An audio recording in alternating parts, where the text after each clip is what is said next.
জুলাই আগস্টে যারা ছাত্র জনতাকে নির্বিচারে গুলি করে হত্যা করেছে তাদের বিচারের আওতায় আনা হচ্ছে না বলে অভিযোগ করেছেন বিএনপির সিনিয়র যুগ্ম মহাসচিব রুহুল কবির রিজভী। রাজধানীর নয়াপল্টনে দলীয় কার্যালয়ের সামনে এক আর্থিক সহায়তা অনুষ্ঠানে তিনি আরও বলেন, সরকারের উচিত বাদী হয়ে এসব হত্যাকারীদের বিরুদ্ধে ব্যবস্থা নেওয়া। অনেক মামলায় বিএনপির নেতাকর্মীদের নাম দেয়া হচ্ছে বলেও অভিযোগ করেন রিজভী।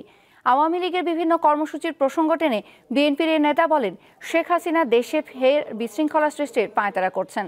পরিস্থিতি মোকাবেলায় সরকারের ঢিলেঢালা মনোভাব থেকে বের হয়ে আসার আহ্বানও জানান তিনি। এ সময় প্রতিবন্ধী রিকশা চালক মামুনের হাতে আর্থিক অনুদান তুলে দেন রিজভী।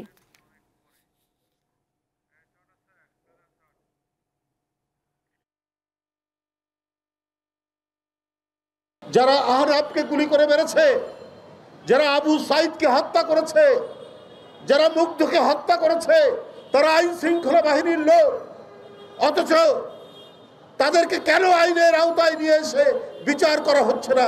হয়তো তাদের বাপ মায়ের প্রাণ কিছুটা শীতল হতো, কিন্তু সেটা আপনারা করতে পারেননি। বরং আমরা কি দেখছি, বিভিন্ন জায়গায় মামলার নামে যে বাদী তিনি বিএনপির আরেক লোককে আসামি করছেন। এই চক্রান্ত প্রায় জায়গায় হচ্ছে।